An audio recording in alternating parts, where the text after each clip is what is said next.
reçoit les candidats de la circonscription Rimouski-la-Matapédia et c'est maintenant le tour de la candidate du Parti Rhinocéros, Lisanne Picker-Paquin. Bonjour Lisanne. Bonjour. Merci beaucoup d'avoir accepté d'être avec nous aujourd'hui. Une entrevue pour te présenter aux Matapédiens. On commence tout de suite avec « Présente-toi en quelques mots, s'il te plaît ».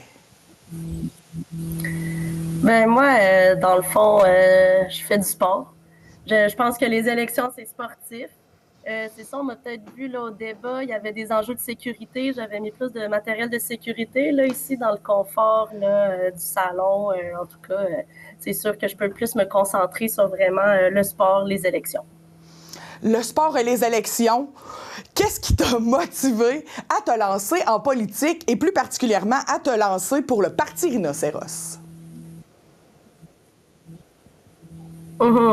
Ben pour moi, la politique, c'est sûr que ça se passe pas juste aux 4 ans pendant les élections. Fait qu'en fait, me lancer en politique, je fais de la politique à tous les jours en m'organisant avec des gens autour de moi sur beaucoup d'enjeux, la protection des milieux naturels, la prise de décisions collectives, l'anticolonialisme, se mobiliser contre le génocide en Palestine.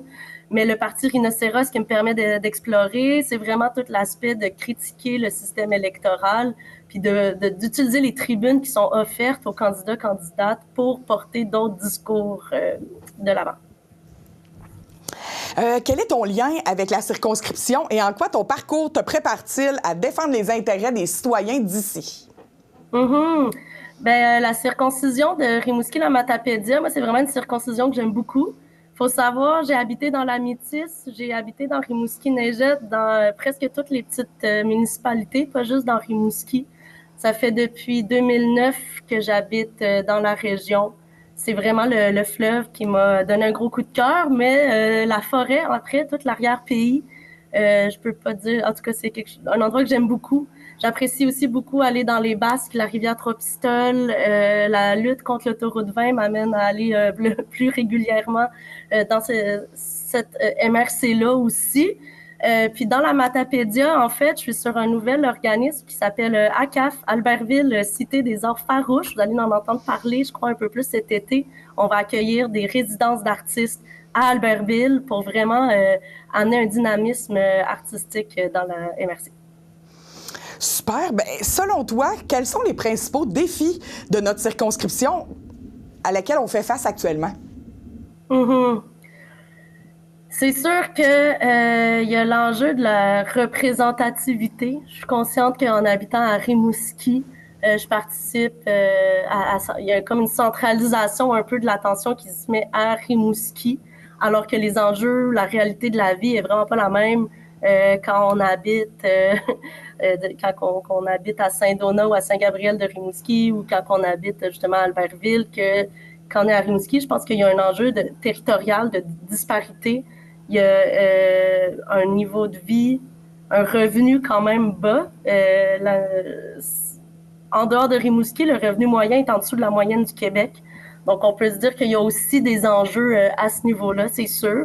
Je pense que la foresterie comme industrie qui vit de grands changements en ce moment, qui doit se renouveler pour ne pas épuiser la ressource, c'est un enjeu que je vois aussi. Mais je pense que les gens sont meilleurs que moi pour nommer les enjeux de la circoncision. Et moi, mon rôle, c'est d'essayer d'écouter ça puis de porter cette voix-là. Comment le Parti Rhinocéros prévoit-il de répondre à ces enjeux, à ces défis-là? Et qu'est-ce que vous allez faire concrètement, Lisanne, si vous êtes élue? Ça, on a un plan pour reboiser le fleuve Saint-Laurent, donc pour compenser les coupes qu'il y a dans l'arrière-pays. On va aller vraiment replanter dans le Saint-Laurent. C'est un grand espace vaste, très, très accessible. Ça, c'est sûr, c'est une des affaires. Après ça, dans la circoncision aussi, on m'a parlé du manque de services en personne. On voit beaucoup dans les petites municipalités les services fermés. Là, je pense aux bureaux de poste, aux caisses de jardin, aux services aussi pour l'assurance chômage. Je pense que c'est important, en fait, de maintenir ces services-là en personne dans les petites municipalités.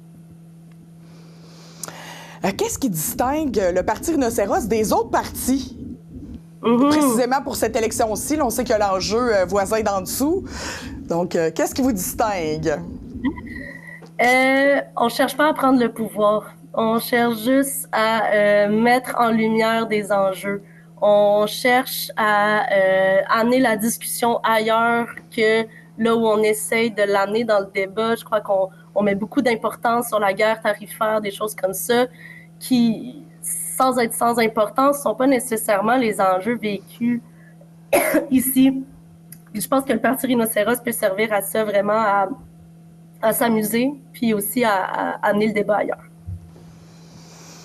Les citoyens sont souvent cyniques face aux promesses électorales. J'imagine que depuis la campagne, tu as senti le cynisme dans la circonscription.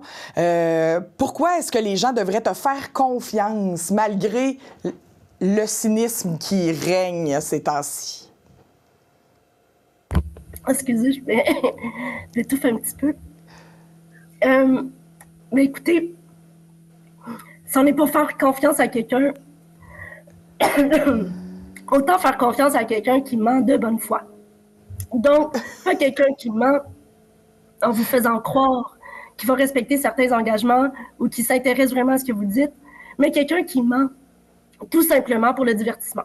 Je pense que c'est une bonne raison de faire confiance. Tout à fait.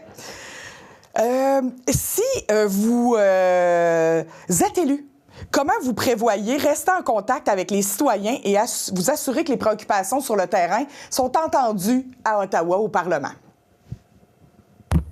Bien, c'est sûr que être élu, ça veut dire gagner 200 000 $ par année. En fait, moi, j'essaie beaucoup de réfléchir en termes de budget. Qu'est-ce que je ferais bien avec ce 200 000 $-là? Il y a l'idée de créer des cartes de fans là, avec vraiment les statistiques de chaque personne qui vit dans la région. Je pense que ce serait une bonne façon d'avoir, de relancer la culture aussi, en engageant des photographes professionnels pour faire des séries de portraits de chaque individu de la région qui pourrait, sur sa carte de joueur, joueuse ou joueureuse, écrire ses préoccupations. Ça permettrait d'avoir vraiment là, un accès privilégié aux opinions de tout le monde. On voit que le sport, ça te tient à cœur. As-tu d'autres promesses à saveur sportive à annoncer aux citoyens qui peuvent voter? C'est sûr qu'on ramène la coupe à la maison. Ça va de soi. Fait qu'on va la coupe Memorial, j'imagine.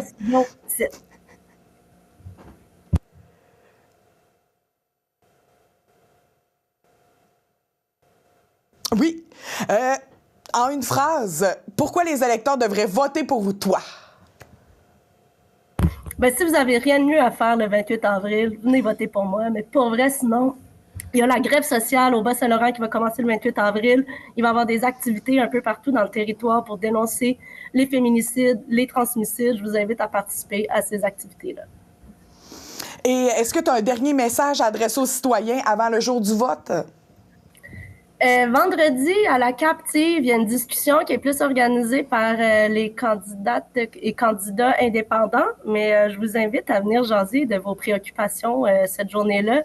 Je pense que c'est important de créer du lien entre nous pour se parler puis savoir qu'est-ce qu'on veut faire puis comment est-ce qu'on peut se mobiliser en dehors de la période électorale également. Bien, merci beaucoup, Lisanne. Ça fait le tour de nos questions. Maintenant, on te connaît mieux. Je te souhaite un bon reste de campagne. Il reste quelques semaines. Et qui sait, le 28, peut-être que ça sera toi l'heureux élu de la circonscription. On se verra peut-être le 29 pour parler à notre nouvelle députée. Ben oui. Merci beaucoup pour l'invitation. Merci. Au revoir.